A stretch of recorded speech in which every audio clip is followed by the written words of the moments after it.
तो खबर सुनी या नहीं आपने? जो धर्म की रक्षा करने आए थे, जो धर्म के ठेकेदार थे, उन्होंने पहले राम को लूट लिया है और अब महाकाल को लूट रहे हैं। बीजेपी के एक मुख्यमंत्री के परिवार वालों ने आम आदमी के हिस्से की सैकड़ों एकड़ जमीन डकाल ली है, हड़प ली है। ये सुनकर आपको न खाऊंगा न खाने दूंगा वाला डायलॉग याद आ रहा है या नहीं? मशहूर नारा है भाई साहब, नहीं याद आ रहा है? आपकी याददाश्त बहुत कमजोर है, थोड़ा बादाम वगैरह खाया कीजिए। राम मंदिर में चंदा घोटाले के बाद अब खबर आ रही है कि महाकाल की नगरी उज्जैन से नेताजी ने अपने और अपने परिवार वालों को जमीन खरीदवा दी है। वो भी वहां जमीन खरीदवाई है जहां सरकारी रोड पास होने वाली थी। मतलब सस्ते दामों में जमीन खरीदी गई, रोड पास होते ही जमीन सोनों के भाव में बिकेगी और माल तो भाई साहब अपने घरों में ही आने वाला है। अब आप समझ तो रहे ही होंगे, अभी भी नहीं समझे? बड़े नासमझ हैं भाई। जब आप बैंकों की लाइन में खड़े होकर अपनी आधी तनख्वाह ईएमआई में कटवा रहे होते हैं ताकि शहर के किसी बाहरी कोने में 50 गज का एक छोटा सा प्लॉट ले सकें, एक घर, एक आशियाना बना सकें, ठीक उसी वक्त इस देश में ईमानदार पार्टी की गारंटी देने वाली डबल इंजन की सरकार के एक मुख्यमंत्री ने अपने ही शहर के 168 एकड़ जमीन की रजिस्ट्री करवा ली है।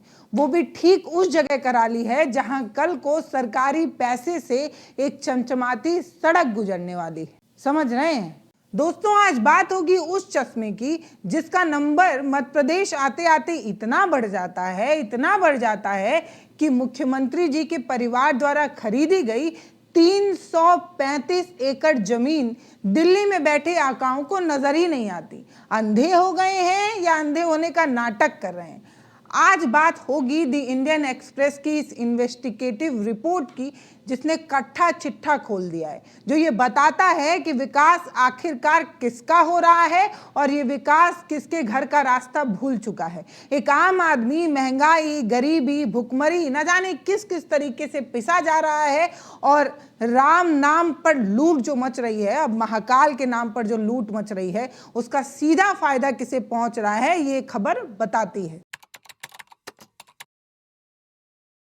दोस्तों, हमारे देश में एक पुरानी कहावत है, सैया भय कोतवाल तो अब डर काहे का। लेकिन ये वाली कहावत मध्य प्रदेश में थोड़ा अपडेट हो चुकी है। यहाँ ये कहावत हो चुकी है कि सैया भय मुख्यमंत्री तो मास्टर प्लान अपने ही घर का। अब आप क्योंकि मुख्यमंत्री हैं तो आपको पता ही है कि कौन सी सड़कें कहाँ से गुजरने वाली हैं, विकास आप ही तय करने वाले हैं। तो भैया विकास अपने परिवार का तो होगा ही, अगर समाज का हो रहा है तो। दोस्तों, बात हो रही है मध्य प्रदेश के मुख्यमंत्री मोहन यादव की। द इंडियन एक्सप्रेस के पत्रकार जय मजूमदार की एक इन्वेस्टिगेशन रिपोर्ट जो सामने आई है, उसने पर्दा उठा दिया है। इसके पीछे जो हितों का टकराव है वो सामने आ रहा है। एक बहुत बड़ा खेल खेला जा रहा है, ये बहुत ही बेशर्मी से खेला जा रहा है। खबर ये है कि मोहन यादव के परिवार ने उज्जैन और उसके आसपास के प्राइम लोकेशन पर जमीन का अंबार लगा दिया है, जमीनें खरीद डाली। ये जो इतनी सारी जमीनें खरीदी जा रही हैं, ये खरीदने पर ऐसे तो कोई पाबंदी नहीं है, देश में हर नागरिक को जमीन खरीदने का हक है, लेकिन इतना पैसा किसके पास है, एक बात है। और जमीन कहाँ खरीदी जा रही है, इस खेल के क्रोनोलॉजी को भी समझिए।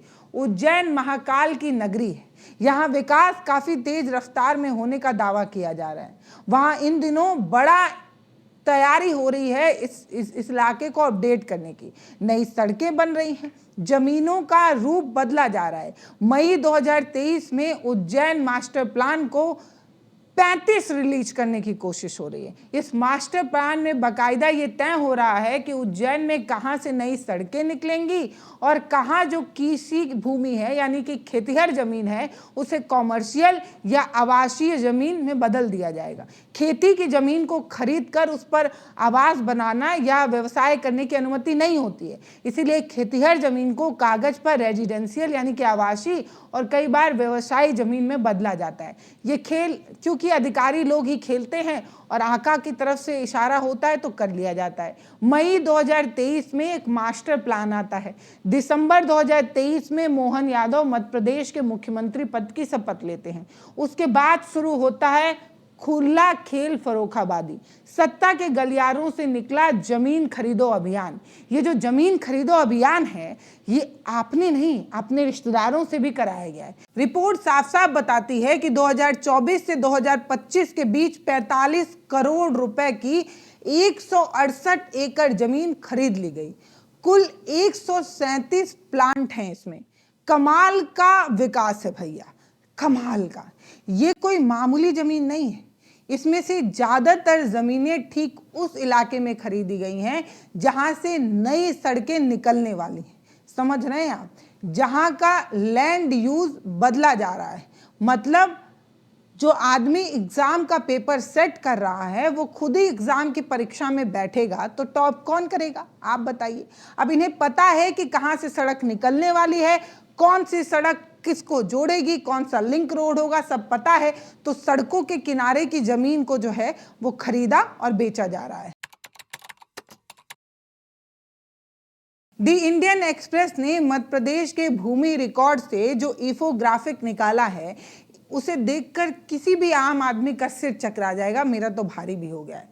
जरा इन आंकड़ों की बाजीगरी देखिए। जब मोहन यादव 2021 से 2023 के बीच मंत्री थे तब परिवार ने 30 करोड़ रुपए में 85 एकड़ जमीन खरीदी। जैसे ही मुख्यमंत्री की कुर्सी मिली 2024 से 2025 के बीच 45 करोड़ की 168 एकड़ जमीन खरीद ली गई। समझिए कि कितने दिनों से लगातार जमीन खरीद और बेची जा रही है। अगर परिवार की कुल पुरानी और नई जमीनों को मिला दिया जाए तो ये आंकड़ा 335 एकड़ से आगे पहुंच जाता है। जी हाँ, 245 प्लांट्स और 335 एकड़ से अधिक जमीन खरीदी गई है। जरा सोचिए यह कितनी जमीन होती है, यहाँ कितने गांव समा सकते हैं। इतनी जमीन जिसे आप शायद खुली आंखों से भी देखें तो देख ना पाएं। हमारी आंखों की भी एक सीमा होती है, कुछ सीमित जगह तक ही देख पाता है। जितनी जमीन रिकॉर्ड में हम बता रहे हैं उतनी तो मैं खुद कल्पना नहीं कर पा रही हूँ। इतना खुला जमीन हम कहाँ ही देख पाते हैं। तो चलिए दोस्तों, अब इस जमीन टुगेदर में शामिल परिवार वालों के सदस्यों का नाम भी जान लीजिए। उनके हिस्से में कितनी जमीन आई है ये भी जान लीजिए। दिल थाम के बैठिएगा क्योंकि बड़े बड़े नाम और बड़ी बड़ी जमीन आने वाली है। खुद मुख्यमंत्री मोहन यादव जी के पास 17 एकड़ की जमीन है। ये तो बस शुरुआत है, पिक्चर का ट्रेलर है, पूरी मूवी बाकी है। इसके बाद इनकी पत्नी आती हैं सीमा जी। इनके नाम पर 11 एकड़ जमीन है। एक कंपनी है, मतलब पति पत्नी के अलावा एक कंपनी है जिसका नाम है सिद्धिविनायक देवकांस। ये जो कंपनी है इसमें सीमा जी और मोहन यादव जी की बड़ी हिस्सेदारी है। इस कंपनी के पास 38 एकड़ जमीन है। तो यानी कि खुद अपने पर्सनल और इस कंपनी में एक बड़ी हिस्सेदारी है, इतना आप समझिए। इसके बाद इनके बेटे हैं वैभव, इनके पास 17 एकड़ की जमीन है। इनकी बहू का नाम है शालिनी, उनके पास 10 एकड़ की जमीन है। ये तो बेटा बहू की बात हुई। अब बात, ये तो घर के अंदर की बात हो गई, तो मलाई घर के अंदर बांटी गई, प्रसाद घर के अंदर बांटा गया। अब सुनिए, अब बात है चचेरे भाइयों का। ये कमाल देखिए, चचेरे भाई है नीलेश, इनकी पत्नी के साथ इनके पास 108 एकड़ जमीन है। एक आम आदमी के पास 108 एकड़ जमीन, सोचना भी कितना भारी लगता है, कितना रईस वाला आदमी होगा। दूसरे चचेरे भाई हैं गोविंद, परिवार और पार्टनर्स के साथ अगर मिला दिया जाए तो 47 एकड़ जमीन इनके पास है। एक भाई हैं नारायण, उनके पास 19 एकड़ की जमीन है। दूसरे भाई हैं नंदलाल, इनके पास 17 एकड़ की जमीन है। बहन है कलावती, उनके पास 17 एकड़ की जमीन है। भतीजे हैं अभय, उनके पास 16 एकड़ की जमीन है। भाभी है रेखा, उनके पास 6 एकड़ की जमीन है। जब पूरा उज्जैन शहर नए मॉडल के नाम पर खोदा जा रहा है, सजाया जा रहा है, तब परिवार बंद कमरे में जमीन की रजिस्ट्री करा रहा है, जिसकी हकीकत कल को सड़क बनाने के बाद रातों रात आसमान छूने वाली जमीनों को खरीदने के रूप में सामने आया है। शेयर बाजार में जब कंपनी अंदर का कोई जानकारी या अंदर के अधिकारी कोई गुप्त जानकारी का इस्तेमाल करके शेयर खरीदता या बेचता है तो उसे इनसाइड ट्रेडिंग कहा जाता है। इसे हमारे देश में अपराध माना जाता है। एक ट्रेडिंग कंपनी के लिए अंदर की जानकारी लीक करना अपराध है, लेकिन जब राजनीति में कोई मुख्यमंत्री अपने मास्टर प्लान की गुप्त जानकारी से जमीन खरीद रहा है, उसे आप क्या कहेंगे? क्या ये सत्ता का दिया गया कोई छूट है? वोट का सीधा सीधा ये दुरुपयोग नहीं है तो क्या है? आप बताइए कि विकास के नाम पर आप अपने परिवार वालों का विकास कर रहे हैं। जब इस तरह का कोई बड़ा घोटाला हो जाता है, हितों का टकराव का मामला सामने आता है, तो एक आम नागरिक क्या उम्मीद करता है? यही ना कि सरकार शर्मिंदा होगी, निष्पक्ष जांच कराएगी, जो दोषी हैं उन्हें पकड़ा जाएगा। लेकिन जिस दौर में हम जी रहे हैं, वहां सरकार सवालों का जवाब नहीं देती, बल्कि सवाल से बचने के लिए ऐसे ऐसे कुतर्क गढ़ती है जिसे सुनकर आप अपना सिर पीट लेंगे। किससे उम्मीद कर रहे हैं ये सोचकर आप अपने आप को ही कोस लेंगे।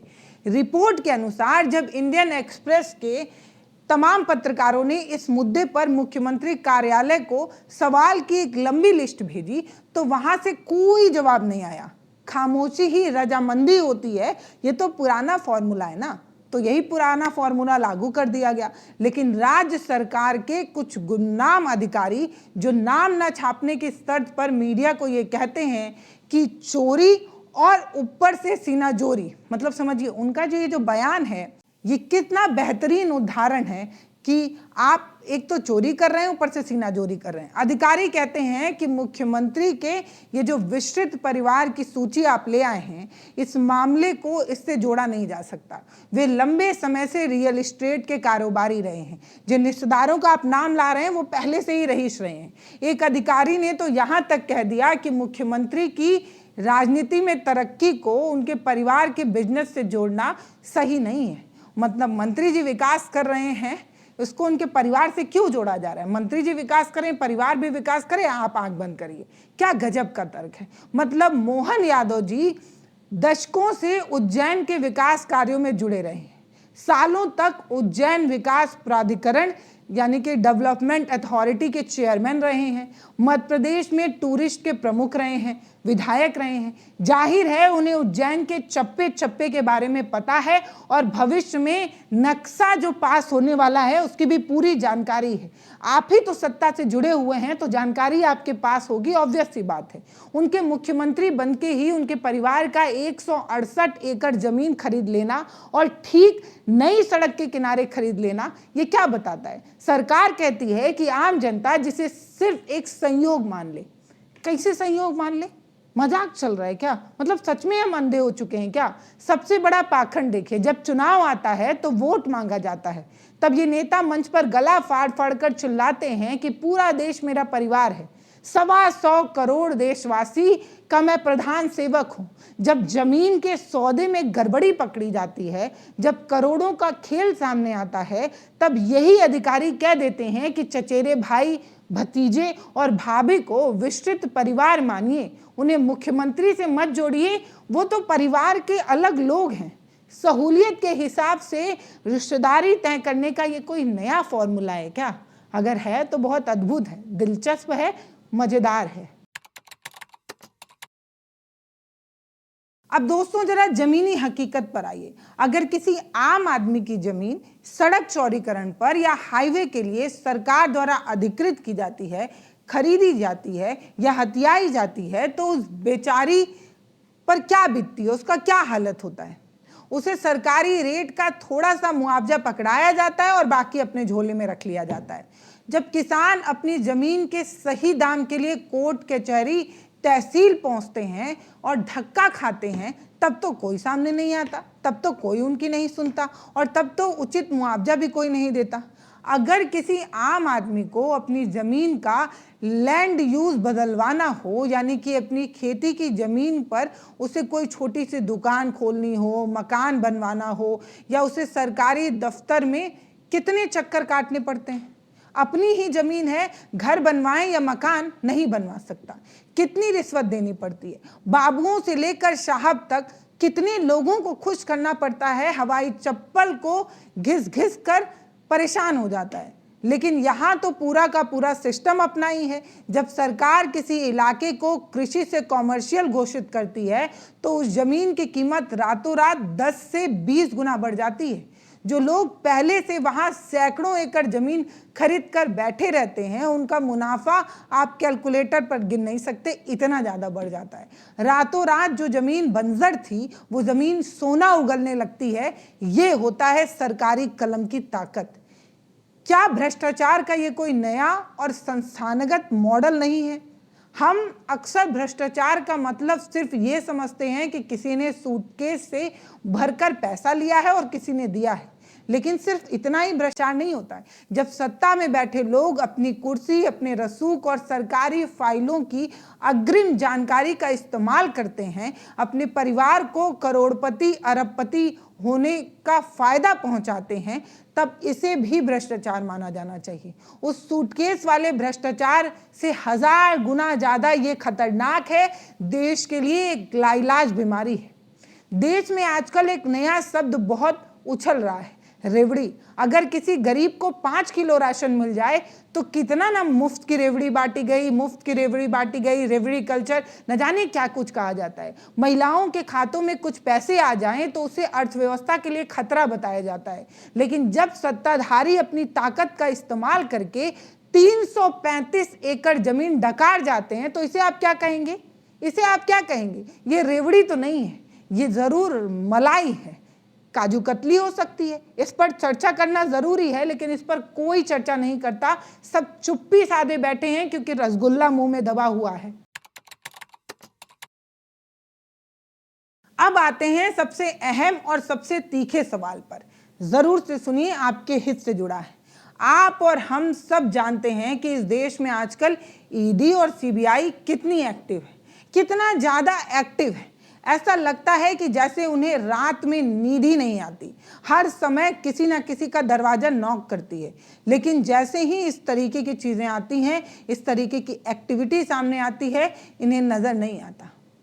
जरा 1 मिनट के लिए सोचिए, अगर यही 335 एकड़ जमीन किसी विपक्ष दल के नेता ने, उनके मुख्यमंत्री ने या किसी विपक्षी नेता के परिवार ने खरीदी होती तो आज क्या हो रहा होता? अब तक टीवी चैनल के न्यूज रूम में हाहाकार मच गया होता। महाजमीन घोटाला, प्रॉपर्टी जिहाद नाम के रंग बिरंगे ग्राफिक चल रहे होते। एंकर जो है वो स्क्रीन पर चिल्ला चिल्लाकर आसमान सिर पर उठा लिया होता। लेकिन जैसे ही लूट महाकाल की नगरी उज्जैन की है और अपने लोगों ने की है, सबने चुप्पी साध ली है। अगली ही सुबह ईडी और इनकम टैक्स के दर्जनों गाड़ियां इन नेताओं के घर पहुंच गई होती अगर ये विपक्ष के होते। ब्रेकिंग न्यूज चल रही होती कि नेताजी को जेल की हवा खानी ही पड़ेगी, खानी ही पड़ेगी। गरीबों का कितना नुकसान किया है, अपना जो ताकत है उसका इस्तेमाल किया है। क्योंकि यहाँ मामला सत्ताधारी पार्टी के गद्दावर मुख्यमंत्री का है, इसलिए चारों तरफ अजीब सा सन्नाटा, मातम पसरा हुआ है।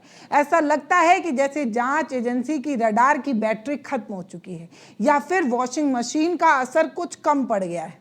अब कुछ धुलकर साफ नहीं हो पाएगा क्योंकि पहले से ही सब चकाचक सफेद है। यही तो गलत है ना, यही तो गलत है। जनता से दिन रात कहा जाता है कि आप देश के विकास के लिए त्याग कर रहे हैं। किसके लिए लूटेंगे? उनका तो परिवार भी नहीं है। इस तरीके के सिंपैथी कार्ड खिले जाते हैं। जनता अपनी कमाई का एक बड़ा हिस्सा टैक्स में कटवाती है ताकि देश में सड़क बने, पुल बने, लेकिन उन सड़कों का असली फायदा कौन उठा रहा है? आम आदमी तो नहीं ही उठा रहा है, कम से कम वो नेता उठा रहा है जो पहले से जमीन खरीदकर मुनाफा कूटने का इंतजार कर रहा है, बैठा हुआ है। यही नहीं होना चाहिए देश में। ये देश के नागरिकों के साथ मजाक है। दोस्तों, हमारा काम सिर्फ खबर पढ़ना नहीं है, हमारा काम सत्ता की आंखों में आंखें डालकर सवाल पूछना भी है। इन सवालों से जिनसे सरकार बसती है, वो सवाल पूछना हमारा काम है। आपके हक की बात उठाना हमारा काम है। जब तक आप और हम मिलकर सवाल नहीं पूछेंगे, तब तक लूट खसोट इसी तरीके से खामोशी से बंद दरवाजे में चलता रहेगा। आज मध्य प्रदेश में हुआ है, कल किसी और राज्य में होगा। हम तो सवाल पूछेंगे ही, ये सवाल पूछते रहेंगे। आपको तय करना है कि क्या सिर्फ धर्म, जाति और भावनाओं में उलझकर आपको रहना है, या आप भी सवाल पूछेंगे? फिर आप इन नेताओं से ये पूछने की हिम्मत करेंगे? अगर आपको हमारी ये रिसर्च, ये वीडियो अच्छी लगी है तो इसे अपने फ़ोन तक मत रखिए, इसे हर उस आम आदमी के व्हाट्सएप ग्रुप तक पहुंचाइए, व्हाट्सएप तक पहुंचाइए। ये मेरी अकेले की जिम्मेदारी नहीं है, आपकी भी है। आपकी एक छोटी सी जमीन का जो दाखिला खारिज होता है, उसके लिए पटवारी के दफ्तर और रिश्वत देने के लिए आपको मजबूर किया जाता है। उसे भी पता चलना चाहिए कि इस देश का असली विकास किसका हो रहा है और किस तरफ हो रहा है। दोस्तों, हर बार चुप रहने से काम नहीं चलता है। वीडियो को ज़्यादा से ज़्यादा शेयर करिए। अगर हो सके तो हमारे चैनल को सब्सक्राइब करिए, क्योंकि हम आपके मुद्दे की बात करते हैं। कमेंट सेक्शन में अपनी राय लिखे बिना मत जाइएगा।